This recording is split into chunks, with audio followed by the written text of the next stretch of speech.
Bismillahirrahmanirrahim. Assalamualaikum warahmatullahi wabarakatuh.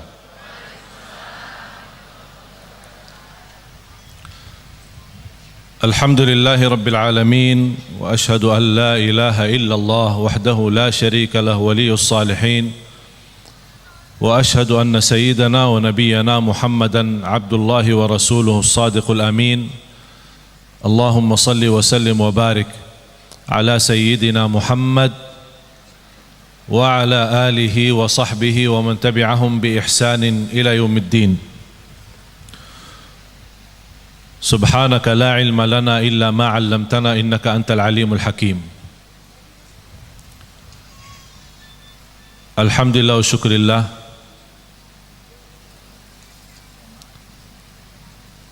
Jamaah sekalian, keluarga besar Yayasan Nurul Hayat,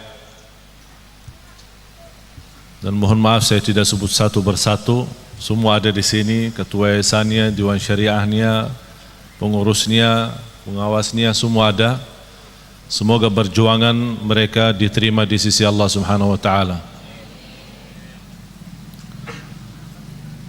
Dan saya yakin Yayasan Nurul Hayat betapa suksesnya karena dukungan daripada Bapak Ibu.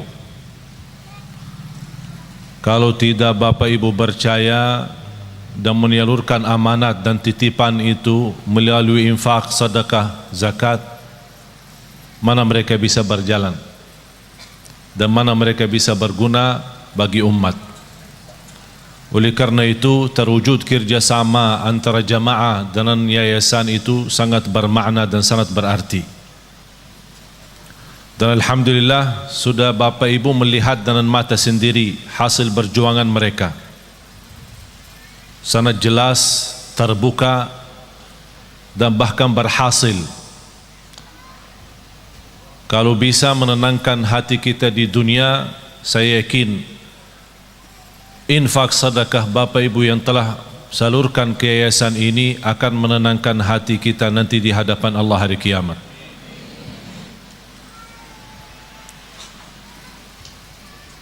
Saya sebenarnya bangga keliling banyak Indonesia, ke daerah-daerah, provinsi, kabupaten, hampir barangkali orang Indonesia sendiri belum sempat keliling seluruh Indonesia. Saya sudah dari Batu Nol Maroki sampai Batu Nol Sabang, seluruh daerah Irian Jaya, Papua, Timika, sampai ke kampung-kampung, Kalimantan hampir habis,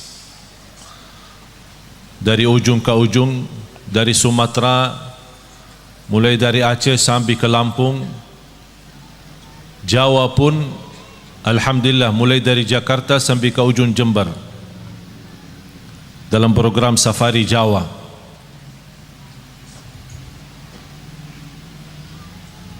Allah izinkan bisa berada di Indonesia atas hendak Allah Subhanahu wa taala, dan diberikan kemudahan dan kesehatan untuk bisa berdakwah, bahkan berdakwah dengan bahasa Bapak Ibu sendiri. Saya masih ingat 2008 sampai 2010 saya masih berceramah bahasa Arab, ditranslate. Ya lama-lama jujur saja membosankan. Awal-awalnya orang semangat mendengar, tapi lama-lama bosan ini. Apalagi yang terjemahin tidak begitu semangat seperti semangat penceramahnya. Tapi subhanallah 2010 saya ingat pertama kali saya berceramah bahasa Indonesia. Bahkan waktu itu masih bahasa lucu. Sampai ada seorang ibu, mudah-mudahan ceramahnya begini aja, jangan lancar, supaya lucu katanya. Tapi subhanallah sedikit demi sedikit, saya tidak pernah ambil kursus bahasa Indonesia atau belajar bahasa Indonesia. Tapi saya selalu berdoa, ya Allah berikan kepada saya kemudahan bahasa yang bisa difahami. Faham enggak? Alhamdulillah. Kalau lancar tidak faham ya susah juga kan? Walaupun tidak lancar tapi anda faham, dan inti daripada dakwah adalah memahami apa yang kita sampaikan dan bahkan menamalkan. Karena inti ilmu bermanfaat, manfaatnya adalah diikuti dengan amalun salih. Tak ada arti kalau bapa ibu datang jauh-jauh sampai ke tempat ini belajar ilmu tapi pulang tidak ada penambahan amal. Ada nambahan ilmu tapi tidak ada tambahan amal. Padahal Allah Subhanahu wa taala menjaminkan kita bisa selamat dari kecelakaan dan kerugian itu dengan iman kita dan amalun salih. Sebagaimana firman Allah Subhanahu wa taala di suratul Asr, dan saya yakin Bapak Ibu semua hafal. A'udzu billahi minasy syaithanir rajim. Bismillahirrahmanirrahim. Wal 'asr innal insana lafi khusr illa alladhina amanu wa 'amilus salihati wa tawasaw bil haqqi wa tawasaw bis sabr. Sadaqallahul azim. Semua manusia, sampai Allah bersumpah, semua manusia dalam keadaan merugi. Innal insana, walaupun disebutkan al-insan itu satu, tapi yang dimaksud jenis manusia, seluruh manusia dalam keadaan merugi. Artinya merugi apa? Celaka dunia akhirat, tidak selamat dunia dan akhirat. Kenapa mereka tidak selamat? Karena mereka dengan segala kenikmatan yang diberikan oleh Allah tidak digunakan untuk mendekatkan diri kepada Allah. Tapi siapa ya Allah yang selamat dari kerugian itu dan dari kecelakaan? Yang memiliki 4 sifat. Illa alladhina amanu. Bisa terjamin tambahan iman dengan tambahan ilmu. Semakin tinggi ilmu kita, semakin kuat iman kita. Kenapa sekarang umat Islam zaman ini lemahnya iman? Karena kurang ilmu, bodohnya agama. Indonesia negara yang terbesar penduduknya Islam sedunia, dan sayang sekali Indonesia yang terbesar tak bisa baca Quran. Malu kita kan? Dan saya bangga ketika saya melihat berkembangan hafalan Al-Quran, apalagi anak-anak kita yang memberi insyaAllah tanda baik. Indonesia ke depan insyaAllah lebih baik. Contohnya barangkali Bapak Ibu sudah melihat Musa. Sudah nonton enggak TV? Ini orangnya ini langsung ini. Musa belum usia 6 tahun sudah hafal 30 juz. Sudah hafal, bukan khatam ya. Soalnya bahasa Jawa hafal sama khatam beda. Saya pertama kali datang ke Jawa, saya dengar orang mengenalkan anaknya, oh anak saya sudah khatam. Wih Allah, saya senang, subhanallah, umurnya segini sudah khatam. Masya Allah, 30 juz ya. Oh ya, kayaknya Ustaz salah faham ya. Bukan hafal, khatam. Iman khatam beda ya? Beda di sini. Katanya kalau khatam seumur hidup 1 kali udah luar biasa. Oh fantas ada acara keselamatan. Kalau kita di Madinah bilang khatam berarti sudah hafal, sudah tamat dan boleh jadi imam. Dan budaya itu mohon dirubah. Kok bangga karena seumur hidup 1 kali khatam? Na'udzubillahi min zalik. Paling malas kata ulama, itu paling malas bagi umat Islam itu sudah tidak ada kemauan khatam Al-Quran. Paling malas kalau sudah 40 hari lewat dia tidak khatam Al-Quran, dianggap orang itu imannya tidak sempurna. Cuba bayangkan, kita bertahun-tahun anak kita tidak bosan main game. Bahkan kita sebagai orang tua berkenan membebaskan anak kita, punya iPad, punya HP, punya PlayStation, PS, semua sudah disediakan. Habis mereka waktunya untuk main saja.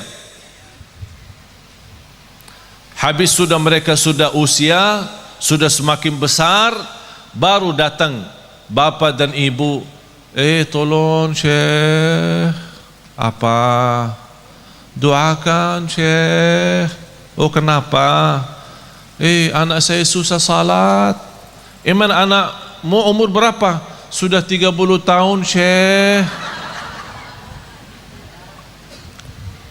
Ya karena kita sudah biasakan mereka sejak kecil tidak memberikan perhatian kepada salatnya, tidak memberikan perhatian kepada Qur'annya. Jangan harap anak itu bisa tumbuh dalam kesalehannya. Punya kewajiban orang tua, punya kewajiban yang begitu berat. Saya tidak minta harus anda membina anaknya sampai harus hafal 30 juz, tapi harus komitmen, harus disiplin. Setiap hari kita berduduk sama anak kita walaupun satu ayat, supaya dia tertanam mencintai Al-Quran dan mencintai masjid. Kita hanya hafal, berintahkan anakmu 7 tahun, berintahkan anakmu salat. Kalau sudah 10 tahun tidak mau salat, mukullah dia supaya bisa salat. Semestinya sebelum kita berintahkan, ini berintah kalau sudah 7 tahun. Maksudnya Rasul apa? Sebelum memerintahkan, biasakan dia dulu supaya terbiasa.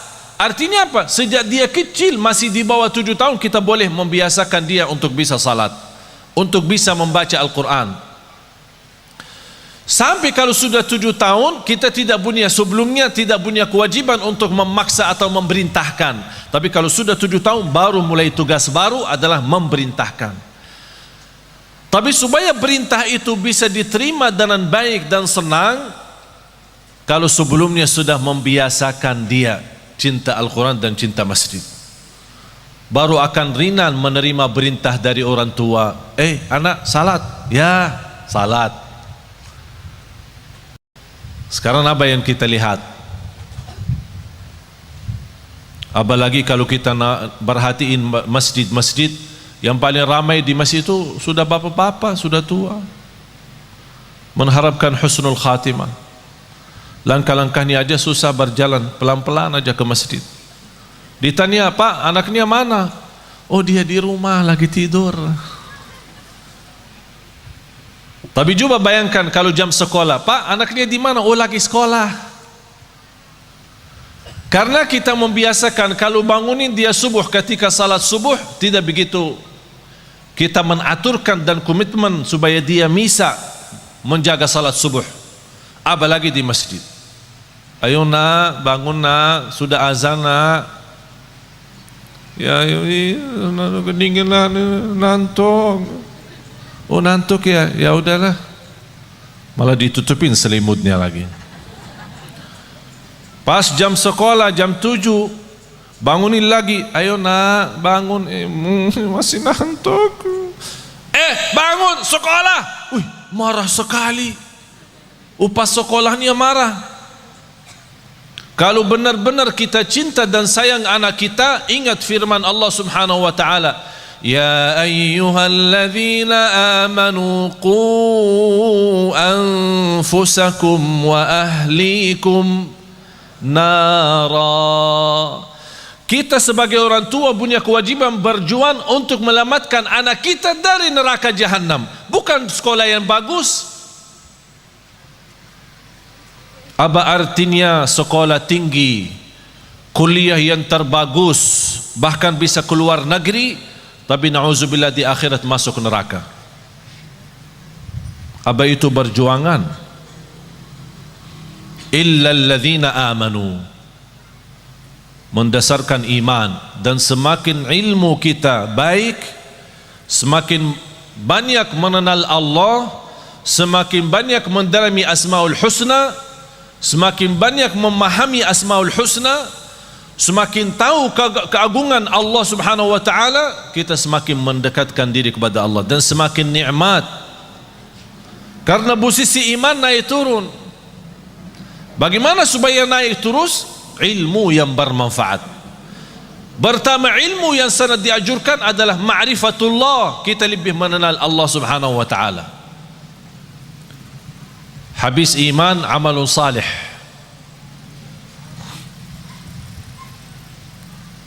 Dan amal salih itu kalau tambah iman tidak ada arti. Bapak Ibu, amalun salih tambah iman tidak ada arti.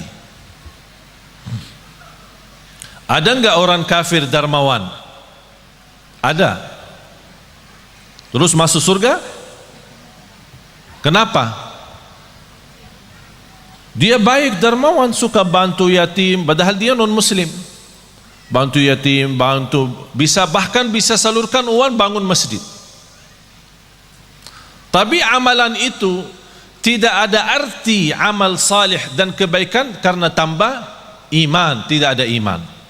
Tapi karena Allah adil, tidak ada balasan baginya di akhirat, tapi tetap karena adilnya Allah, Allah balas kebaikannya di dunia.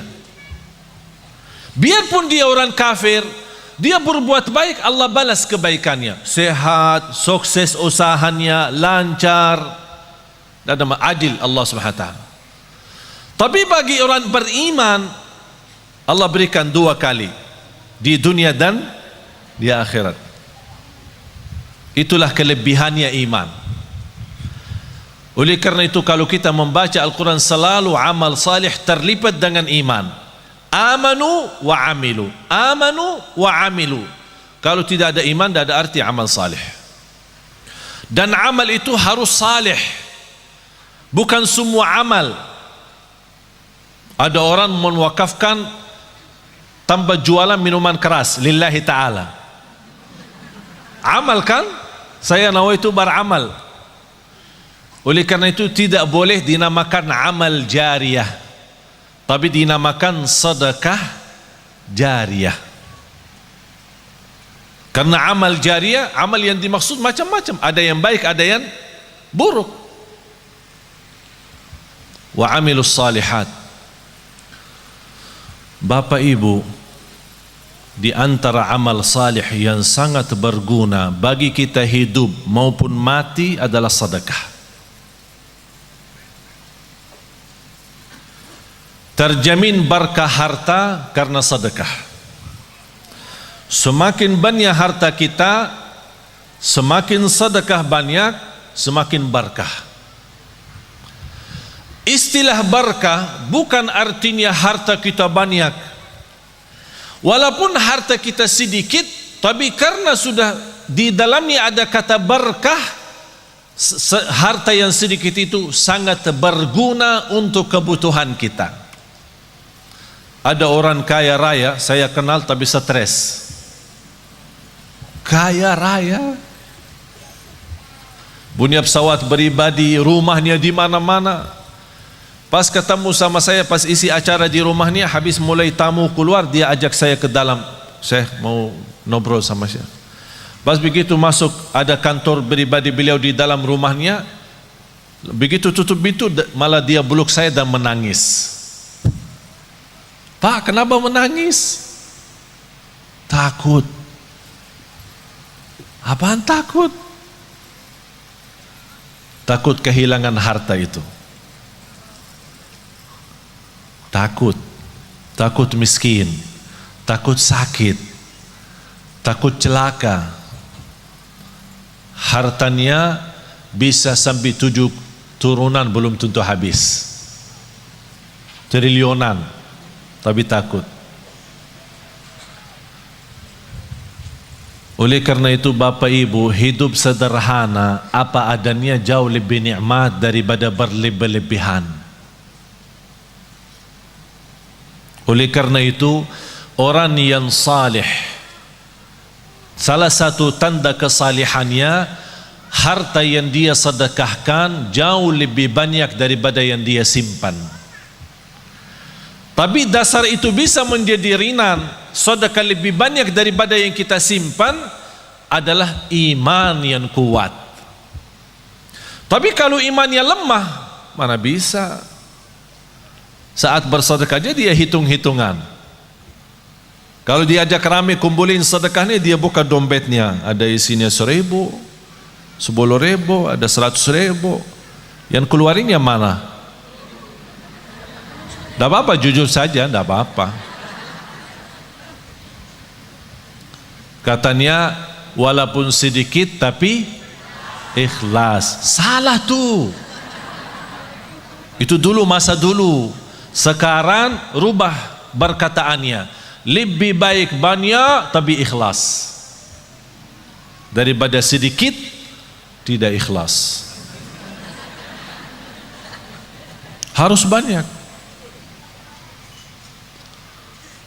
Bapak Ibu, saya ceritakan sesuatu tapi bukan, insya Allah bukan riak.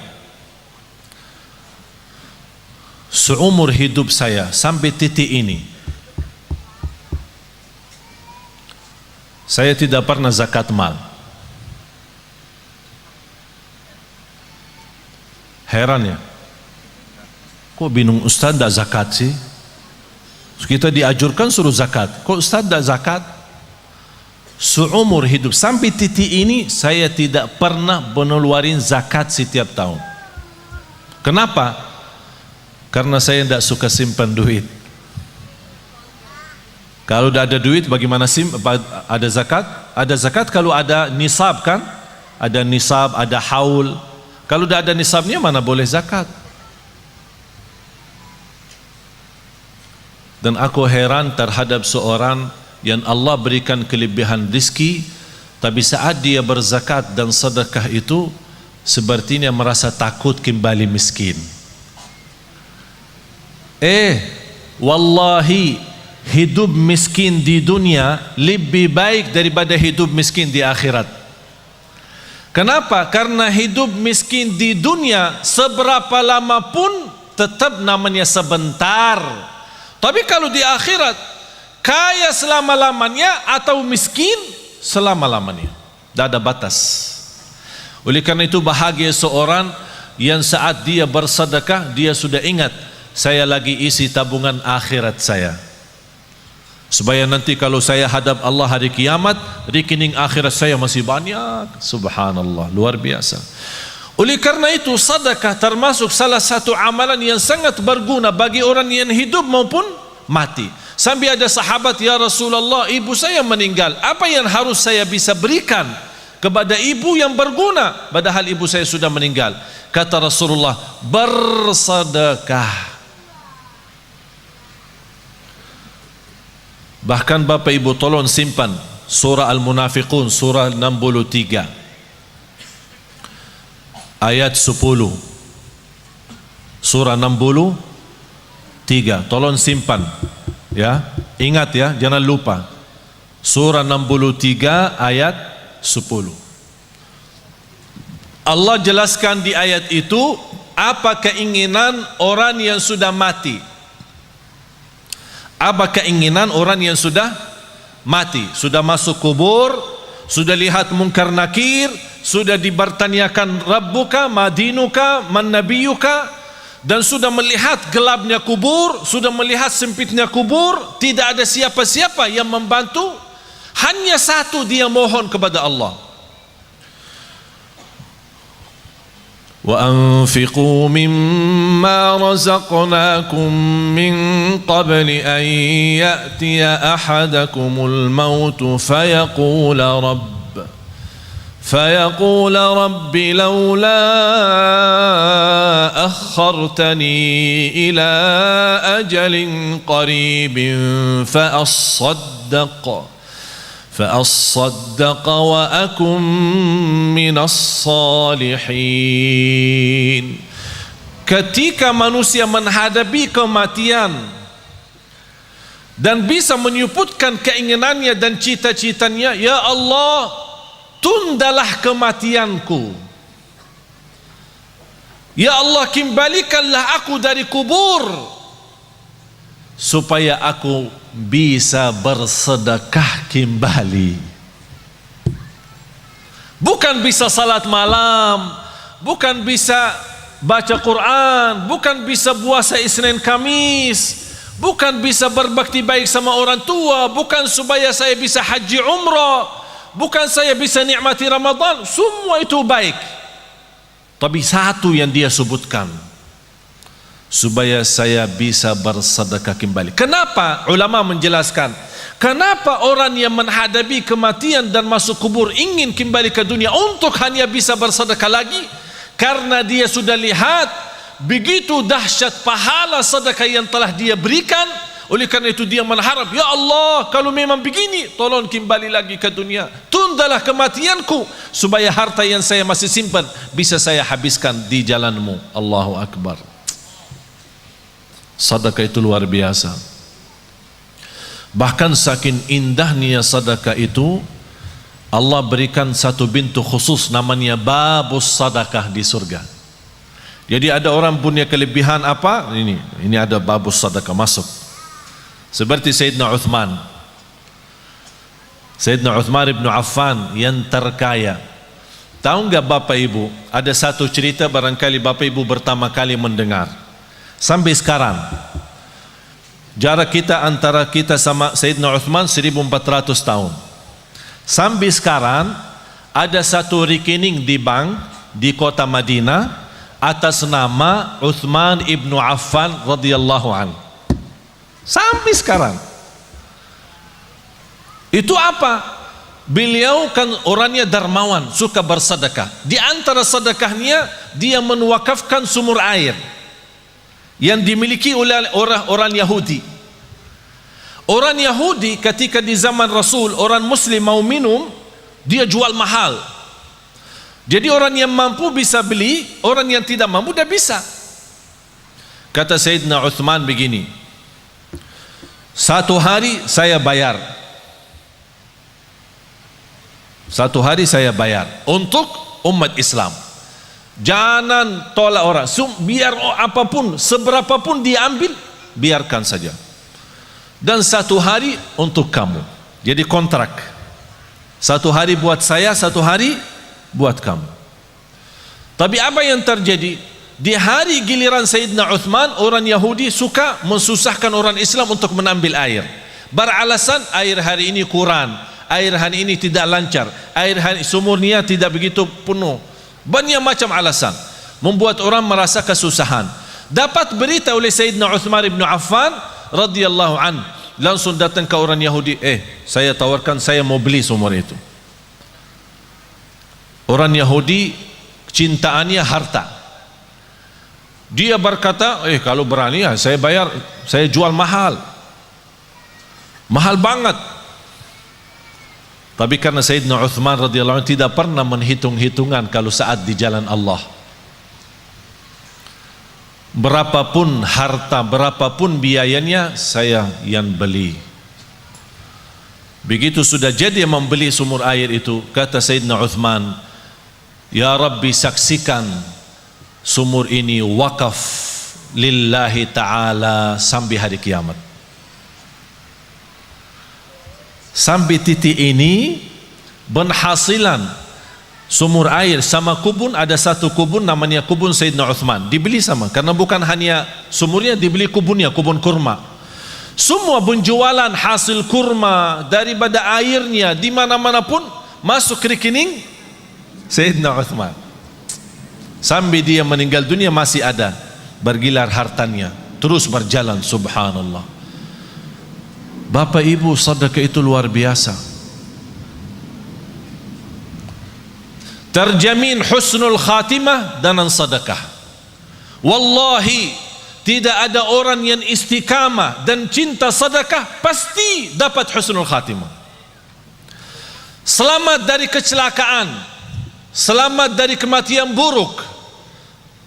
Kalau kita bilang kecelakaan termasuk kebakaran, bahkan disebut dalam hadis selamat dari kematian mendadak. Karena salah satu ciri hari kiamat, akhir zaman, banyak meninggal dunia mendadak. Pas naik mobil meninggal, pas lagi makan meninggal, mendadak namanya. Supaya selamat dari mendadak, jangan sampai kita mati dalam keadaan buruk maupun mendadak, jagalah sedekah. Allah lindungi dari kematian mendadak, dari kematian buruk, dari kematian kecelakaan. Bahkan sedekah itu menjaminkan ridha Allah. Sedekah itu membadamkan kemurkaan Allah. Kalau Allah lagi murka sama kita, Allah marah sama kita, supaya Allah angkat kemarahannya lewat apa? Bukan haji, umrah, puasa, tidak ada, sedekah. Terjamin terhapus dosa kita lewati sedekah. Semua yang saya sebutkan ada lebih daripada 100 manfaat daripada sedekah. 100 manfaat. Bahkan sedekah itu bisa menjadi berkah bagi keturunan kita. Siapa yang ingin punya anak salih salihah, jagalah sedekah. Siapa yang ingin berbakti baik sama orang tua, walaupun orang tua sudah meninggal dunia, lewati sedekah. Oleh karena itu Bapak Ibu, setiap anda bersedekah dimanapun, tolong jangan lupa nawaitu untuk orang tua. Bahkan ada satu riwayat diceritakan ketika orang tua meninggal dunia, mereka dalam keadaan susah, dihantarkan oleh malaikat membawa cahaya kepada mereka. Begitu mereka melihat munculnya cahaya dari jauh, mereka membuka matanya dan memperhatikan, itu dari mana cahaya itu? Cahaya yang menenangkan. Malaikat menjawab, ini cahaya sedekah anakmu. Subhanallah. Bahkan sedekah termasuk salah satu amalan yang melindungi kita dari siksa kubur. Semua kita akan sama-sama masuk siksa kubur. Semua akan masuk kubur. Rumah kita yang baru, tahu nggak rumah yang baru? Belum ya? Belum pernah ke sana ya? Belum. Biasa kalau kita mau beli rumah, kita biasa survei kan? Survei, senang beli, tidak senang cari yang lain kan? Kuburnya rumah kita yang baru, sudah disurvei belum? Survei. Harus tahu rumah saya yang baru di mana, posisi saya di mana nanti, tetangga saya siapa, apakah dekat jalan raya atau dekat mall. Tahu, harus tahu kuburnya di mana. Wallahi Bapak Ibu, salah satu yang membuat kita mudah bersedekah, kita ingat kubur rumah kita baru. Kita ingat. Kalau kita ingin, saya minta sekali aja. Biasanya kalau di Indonesia malam minggu libur, jadi orang-orang mengajak keluarga senang-senang, makan malam di mana gitu, berhiburan. Kalau di Surabaya kemana? Biasanya malam minggu ya, ke mall ya. Ya udah sekali-kali malam minggu di kubur, ajak. Apalagi kubur di Indonesia sudah gelap, gelap alami ya, bukan masuk ke dalam, di luar aja sudah gelap. Jadi enak, suasana enak, duduk aja, tidak usah panjang lebar, duduk aja, duduk. Apalagi kalau di samping kubur lagi terbuka, wow luar biasa tuh, biar bisa pandangannya enak. Subhanallah. Masa ini rumah saya ukurannya berapa sih? Ya boleh sekarang ketawa, boleh ketawa, tapi Allah saja yang maha tahu bagaimana keadaan kita nanti di dunia kubur. Oleh karena itu jamaah sekalian, wallahi hidup ini serius, hidup ini sangat serius. Sudah habis waktunya bercanda, habis waktunya berketawa, habis waktunya untuk dunia saja. Dan banyak ciri-ciri, semakin banyak ciri hari kiamat, itu memberikan tanda hari kiamat semakin dekat. Bahkan yang lebih dekat adalah kematian. Tidak ada yang bisa jamin berapa sisa umur kita.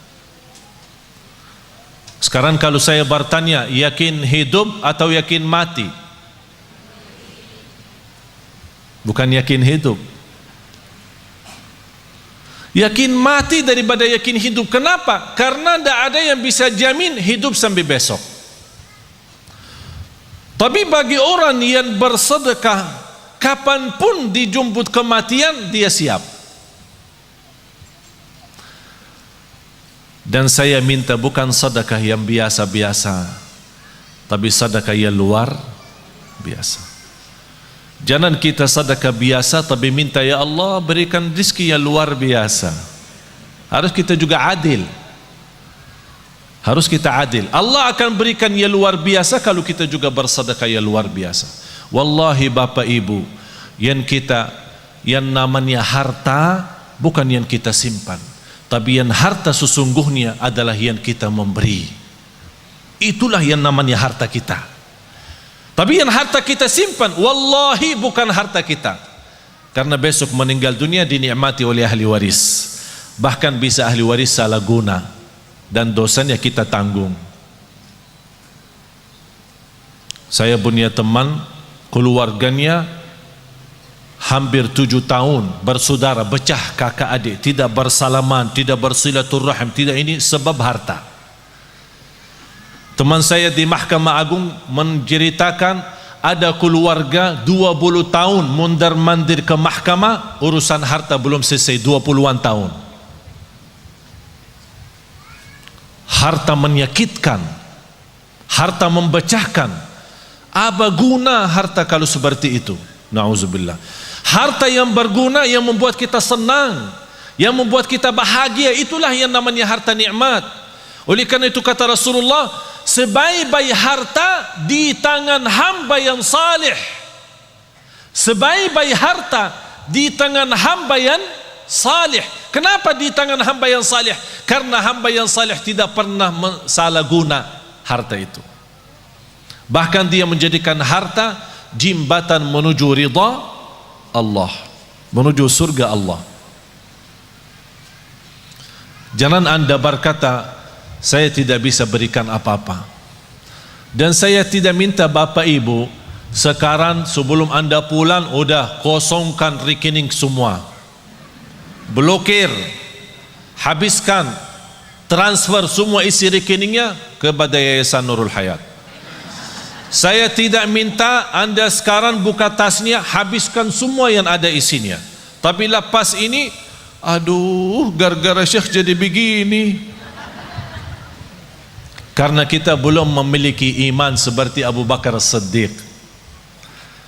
Abu Bakar Siddiq datang Sayyidina Umar ketika Rasul mau hijrah.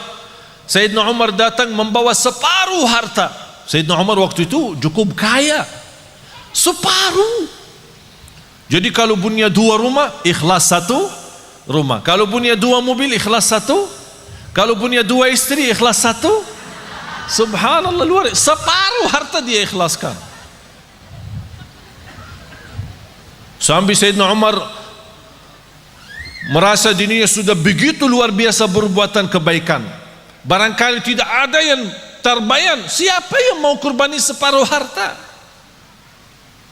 Kalau kita tabungan akhirat, tabungan rekening kita 100 juta, berani nggak 50 juta? Ya berpikir dulu katanya. Berpikir dulu. Kalau mau masuk surga, Bu, kalau mau masuk surga mau bertanya suami dulu ya. Mau bertanya suami dulu ya. Banyak yang salah mengerti soal nafkah. Ada kewajiban nafkah dari bapak kepada istri. Ada namanya nafkah uang belanja. Uang belanja rumah. Jadi apapun yang di kebutuhan rumah diserahkan bapak kepada ibu. Belanja sayur, belanja makanan, pokoknya semua kebutuhan rumah. Ini namanya nafkah umum, nafkah bersama. Tidak boleh disalahguna tanpa izin suami. Ada nafkah yang namanya pemberian dari suami kepada istri. Sayang, ini untukmu. Buat apa? Ya terserah. Ada orang ibu, suami saya suka kasih saya untuk pribadi setiap bulan misal 3 juta atau 2 juta. Tapi kadang-kadang saya bingung, kalau bersedekah apakah minta izin suami? Enggak. itu namanya hakmu sendiri. Apapun digunakan tidak perlu minta izin suami. Tapi jangan uang pribadi yang diberikan oleh suami disimpan, uang belanja buat rumah disedekahin. Ditanya sama, ini kok habis makanan di rumah? Kemarin Syekh Ali ajak kita bersedekah, jadi saya salah keluarin uang belanja yang saya pakai. Itu yang harus izin suami. Bapak ibu jamaah sekalian, sedekah itu ketika Rasulullah SAW didatangi oleh Umar bin Khattab waktu hijrah, ya Rasulullah, ini separuh harta saya untuk perjalananmu hijrah ke Madinah.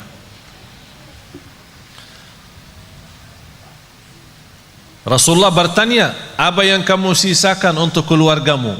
Alhamdulillah masih tersisa separuh. Datang Sayyidina Abu Bakar, dilihat sama Sayyidina Umar, berapa sih mau diberi sama Abu Bakar? Aku aja sudah separuh. Tidak terbayang apa yang akan diberi oleh Sayyidina Abu Bakar. Ya Rasulullah, ini hartaku. Apaan ini? Ini hartaku semuanya. Apa yang kamu tinggalkan untuk keluargamu? Allah. Saya tinggalkan Allah. Sayyidina Umar berkata, saya tidak akan berani lagi lawan Sayyidina Abu Bakar. Tidak bisa lagi ini. Imana Sayyidina Abu Bakar istimewa sendiri. Tapi bapak ibu jangan coba-coba ya. Datang ke Yayasan Nurul Hayat, ini harta saya semua, terus buat keluarga saya tinggalin Allah. Gila loh. Dianggap gila. Tidak wajar. Tapi yang saya minta bapak ibu, boleh anda bersedekah, tapi tolong sekali-kali kita tunjukkan sedekah yang terbaik. Segala sesuatu kalau berlebihan ujung-ujungnya tidak baik selain sedekah. Walaupun berlebihan tak ada rugi. Wallahi terjamin barakah, rizkinya terjamin lancar, bahkan membuat hati kita tenang karena kita hidup apa adanya.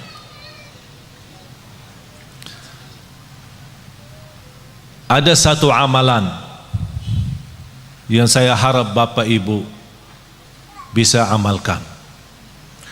Dan sebenarnya saya selama di Indonesia, saya melihat gerakan zakat di Indonesia cukup luar biasa. Tapi kenapa semakin banyak zakat mal, tapi semakin bertambah kemiskinan? Padahal kalau kita lihat susunan rukun Islam, mulai syahadat, salat, zakat, puasa dan haji, terletak zakat di situ sebagai salah satu rukun Islam karena ujungnya untuk meningkatkan ekonomi umat. Tapi karena kita salah gunakan zakat, salah membagi zakat, menjadi akhirnya yang menerima zakat tetap menjadi tukang minta. Seperti beberapa waktu lalu di bulan puasa terjadi di Surabaya, membagi zakat 5.000. Sampai di kampung itu gesa-gesa orang, ada yang terinjak, ada yang terluka karena katanya zakat beroran 5.000. Ada di satu daerah 20.000. Ini bukan namanya zakat. Dan bukan begitu ajaran Islam untuk menjalankan zakat. Saya pernah diajak sama orang kaya kepada salah satu pesantren. Dia bawa uang banyak.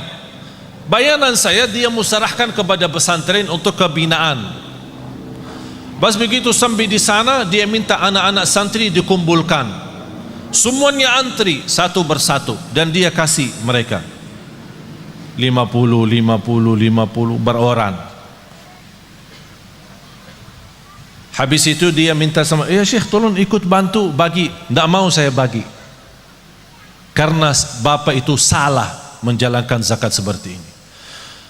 Zakat itu lebih baik kita membina seorang, 2 orang, 3 orang, tapi bina total sejak dia kecil sampai besar. Dia anak yatim sampai dia tamat sekolah, bahkan kuliah, sampai dia bisa mandiri sendiri.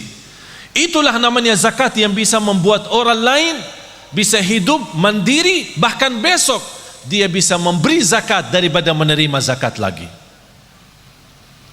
Kalau kita kenal keluarga miskin, kita bisa memberikan modal bisnis dan kontrol. Kita buat program dan kita tetap kontrol mereka supaya tidak salah guna modal itu.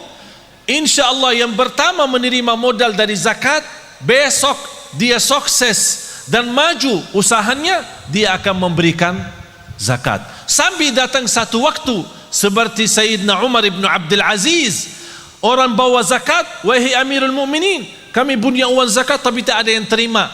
Ternyata karena semua penduduk di zaman Umar bin Abdul Aziz adalah memberi zakat, tak ada yang menerima lagi. Kenapa? Karena zakat saat itu betul-betul untuk membina, bukan hanya sebatas bagi. Oleh karena itu saya harap termasuk Yayasan Nurul Hayat tolong difikirkan bagaimana cara orang-orang yang kita lihat dia baik, salih, salihah, tapi dibutuhkan pimpinan, dibina mereka supaya mereka bisa berusaha sendiri, berbisnis sendiri, apapun yang mereka mampu, apa itu dalam jahitannya, apakah itu dalam masakan makanan, apa itu, apa saja kemampuan mereka, kita bisa support mereka dalam modal zakat. Nanti dari situ awal-awalnya bisa 1 tahun 2 tahun dia tetap menerima, tapi besoknya insya Allah terjamin dia akan memberi. Akhirnya lama-lama semakin sedikit berkurang menerima, semakin banyak bertambah memberi. Akhirnya di situ tambah kekayaan umat dan terlihat ekonomi umat Islam semakin membaik. Itulah inti daripada zakat. Oleh karena itu jamaah sekalian, kalau anda punya uang untuk zakat, jangan dipecahkan. Misal zakat mal 5 juta, jangan kasih anak yatim 50. Bina 1 anak yatim, bina 2 anak yatim, dan dibantu insya Allah sama Yayasan Nurul Hayat. Kira-kira dibutuhkan pembiayaan bertahun, sekolahannya, kesehatannya, pakaiannya, semua segala, belajarannya, pendidikannya. Apa yang dibutuhkan seorang anak di usia gini sampai 1 tahun, dihitungkan kira-kira biayanya berapa. Alhamdulillah terhitung kira-kira dalam 1 tahun 3 juta. Berarti uang zakat kita 6 juta bisa membina 2 orang. Akhirnya mereka ini sudah dicukupi dengan segala sesuatu, tidak butuh apa-apa, sampai dia besar mandiri, tidak menjadi tukang minta. Tapi kalau kita beri 50, 20, dia merasa tidak cukup untuk hidupnya, akhirnya dia terpaksa lari meminta sama orang lain untuk menutupi kebutuhannya. Itulah tersebar anak-anak kita selalu menjadi tukang minta, bukan menjadi berguna bagi negeri ini. Dan saya akhiri amalan insya Allah sangat berguna. Dan boleh saya minta Yayasan Nurul Hayat bisa membina program ini. Namanya tabungan subuh. Tabungan subuh. Buat 1 kotak, isinya tabungan subuh namanya. Kenapa saya bilang namakan tabungan subuh? Sedekah subuh. Sedekah yang terbaik adalah yang kita memberi sedekah itu di waktu subuh. Kenapa saya milih waktu subuh? Karena ada 2 alasan. Pertama, doa malaikat. Lepas salat subuh Allah turunkan malaikat mendoakan, ya Allah berkahi dan banyakkan rizki orang yang memberi sedekah di subuh hari. subuh hari ada ini doa khusus. Sedekah setiap waktu baik, lebih baik di subuh itu. Yang kedua, doa Nabi Muhammad sallallahu alaihi wasallam. Allahumma barik li ummati fi bukuriha. Ya Allah, berkahi ibadah umatku di subuh hari. Berarti dapat doa malaika dan doa Rasulullah SAW. Dan kita tahu dua-duanya doanya makbul. Bagaimana kita menjalankan? Kadang-kadang ada orang susah mendapatkan miskin di subuh hari. Masa kita keluar jalan cari orang miskin? Oleh karena itu saya bilang ada namanya tabungan subuh. Apa guna tabungan subuh? Ambil dari Yayasan Nurul Hayat, simpan di rumah. Setiap habis subuh, ibu pun lagi tidak salat, tetap jalankan sedekah itu. Berapa? Terserah. Mau 1.000, mau 10.000, mau 100.000, terserah. Tapi yang penting setiap subuh, tidak boleh terlewat. Niatnya apa? Apa saja. Wallahi bapak ibu, amalan ini sangat dahsyat. Saya tidak bisa lebih. Tapi saking dahsyat amalan ini, saya hanya bisa berkata subhanallah. Isi, kalau bisa diposisikan tempatnya di tempat yang kita selalu bisa lihat. Apalagi ibu-ibu ya, di depan kaca.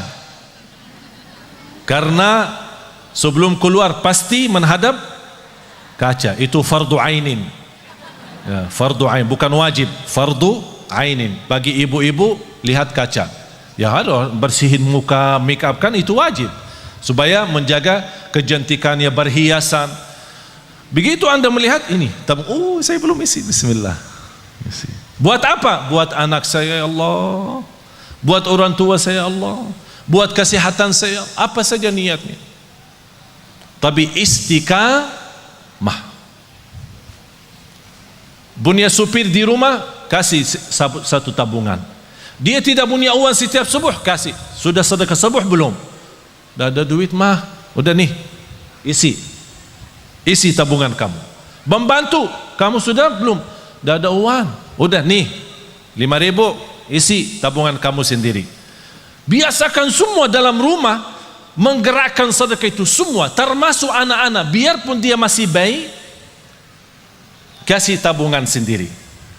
Dan ibu sendiri isiin setiap subuh. Walaupun 1.000, walaupun 100 koinnya.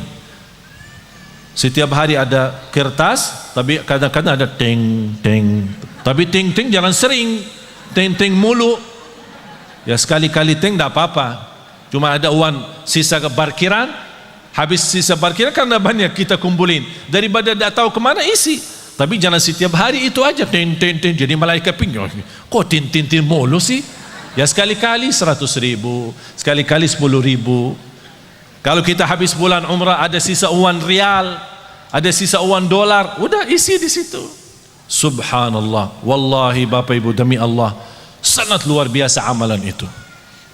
Oleh karena itu saya minta tolong Yayasan Nurul Hayat, ini tabungan subuh belum ada. Setahu saya belum ada di Indonesia. Oleh karena itu mudah-mudahan bisa digerakkan, kalau bisa disertai dengan hadis doa malaika, Allahumma a'ti munfiqan khalafa, dan juga disertai dengan doa Nabi Muhammad sallallahu alaihi wasallam, Allahumma barik li ummati fi bukuriha, dan dua-duanya dari hadis yang sahih.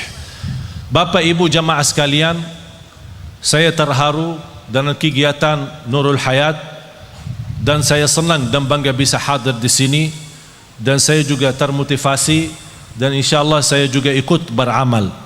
Walaupun saya tidak seberapa mampu untuk memberikan banyak kegiatan untuk Nurul Hayat, tapi alhamdulillah sudah ada buku karya saya yang insyaallah saya ikhlaskan 1.500 buku menjadi wakaf untuk Nurul Hayat.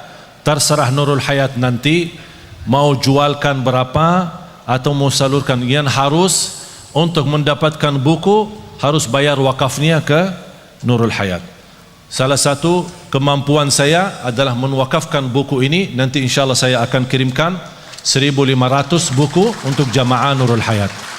Mudah-mudahan insyaAllah berguna. Ini termasuk buku pertama saya, sudah diterbitkan di Gramedia, tapi insyaAllah sangat berguna karena isi buku itu berjudul Cahaya dari Madinah. Itu hasil keliling saya di Indonesia, dan banyak cerita-cerita tentang Quran, tentang husnul khatimah, tentang sedekah, orang tua dan lain-lain yang insyaAllah sangat bermanfaat, akan memberikan wawasan untuk kehidupan kita sehari-hari. Mudah-mudahan dengan sedekah itu 1.500 buku nanti insyaAllah akan diletakkan logonya Nurul Hayat, nanti terserah Nurul Hayat yang menggunakan untuk jamaah. Yang kedua, atas nama keluarga besar saya menyumbangkan untuk 10 kurban yang nanti di hari Idul Adha. Walaupun saya berangkat haji, tapi untuk keluarga saya yang tadi disampaikan 1.000 kurban, tapi katanya kalau berkurban dapat Qurannya. Ya. Itu dapat Quran beroran atau berikor kambing? Jadi saya insyaAllah wakaf tadi berapa? 1.700.000 ya. Saya wakafkan insyaAllah 10 ekor kambing, 10 kurban untuk jamaah yang insyaAllah bisa digunakan dengan baik.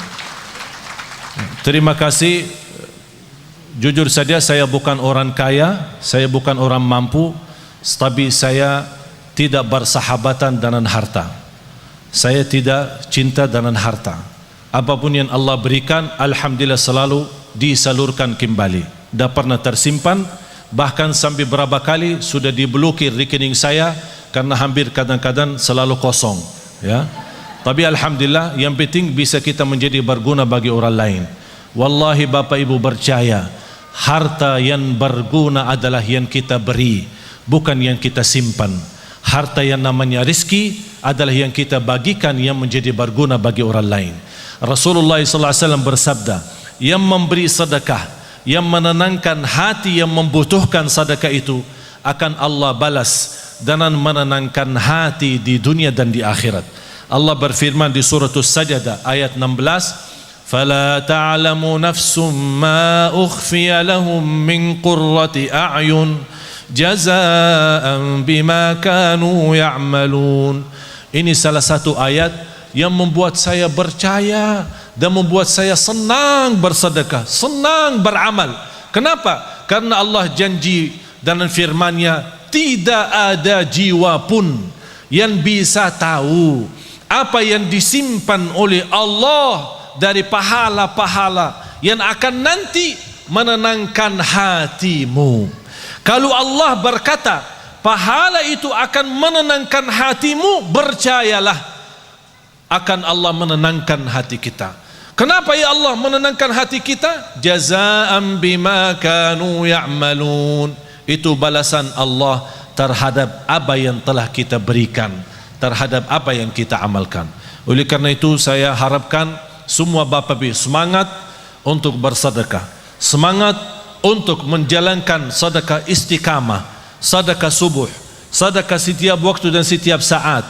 Itu sangat luar biasa manfaatnya.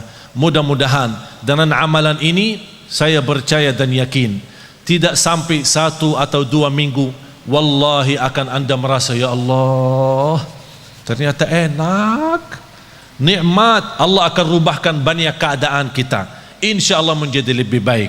Dengan sedekah terjamin hidup kita selamat dan bahagia dunia dan akhirat.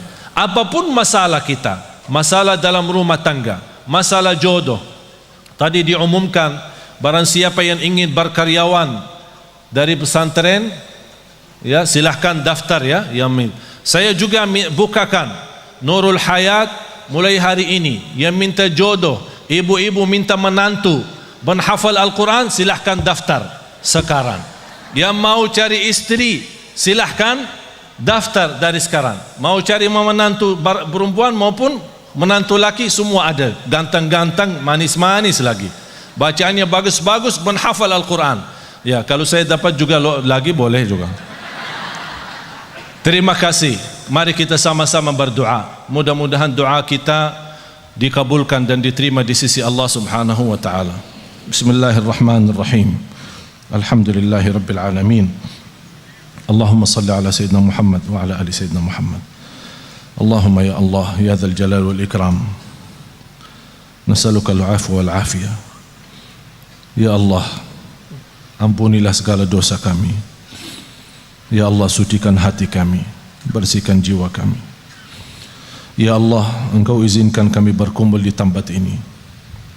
Bagaimana Engkau berikan kepada kami kemudahan sama-sama di majlis ini. Ya Allah, berilah kepada kami kemuliaan, sama-sama jumpa lagi di dalam surga-Mu ya Allah bersama Nabi Muhammad sallallahu alaihi wasallam. Aku mohon ya Allah untuk semua yang hadir serta keluarganya, Bapak Ibu, selepas acara ini pulang masing-masing sudah diampuni segala dosanya, diselamatkan setiap langkah-langkahnya.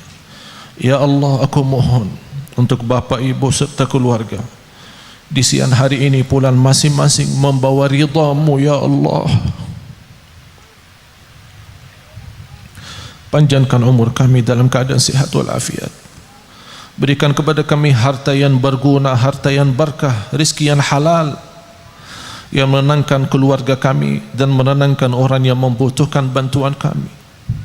Ya Allah,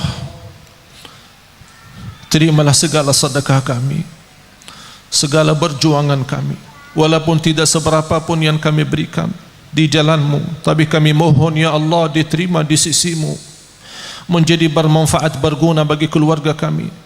Sedekah yang selama kami gunakan dan selama kami berikan ya Allah menjadi berguna, bermanfaat bagi orang tua kami ya Allah ya dzal jalali wal ikram. Ya Allah, aku mohon semua yang hadir serta keluarganya sama-sama mendapatkan syafaat Nabi Muhammad sallallahu alaihi wasallam.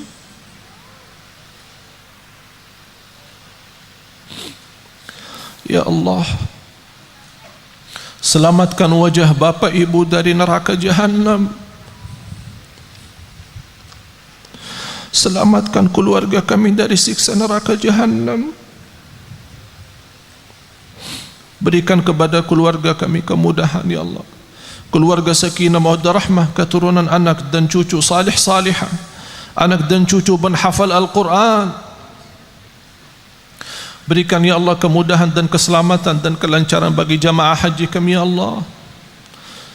Haji kami yang berangkat tahun ini ya Allah, mereka berangkat dengan lancar dan sehat walafiat sampai ke tanah suci, bisa membawa hajian mabrur ya Allah, kembali ke tanah air dalam keadaan sehat dan selamat ya dzal jalali wal ikram, dan diterima segala amal ibadahnya ya arhamar rahimin. Rabbana taqabbal minna innaka antas samiul alim wa tub alaina innaka antat tawwabur rahim. اغفر لنا وللمسلمين والمسلمات والمؤمنين والمؤمنات الأحياء منهم والأموات إنك سميع قريب مجيب الدعوات ويا قاضي الحاجات. ربنا آتنا في الدنيا حسنة وفي الآخرة حسنة وقنا عذاب النار.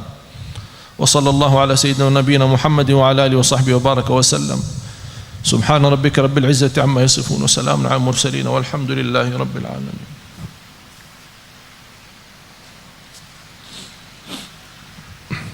Terima kasih atas perhatiannya. Kurang lebihnya mohon maaf. Wabillahi taufiq wal hidayah. Mudah-mudahan jumpa lagi insyaallah dalam keadaan sehat wal afiat.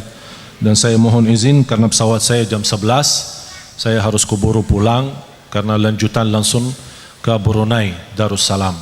Insyaallah ketemu lagi insyaallah dalam keadaan lebih baik dunia akhirat dan lebih baik lahir batin. Kurang lebihnya mohon maaf. Billahi taufiq wal hidayah. Wa akhirul kalam subhanakallahumma wa bihamdika asyhadu an la ilaha illa anta astaghfiruka wa atubu ilaik. Wassalamu alaikum warahmatullahi wabarakatuh.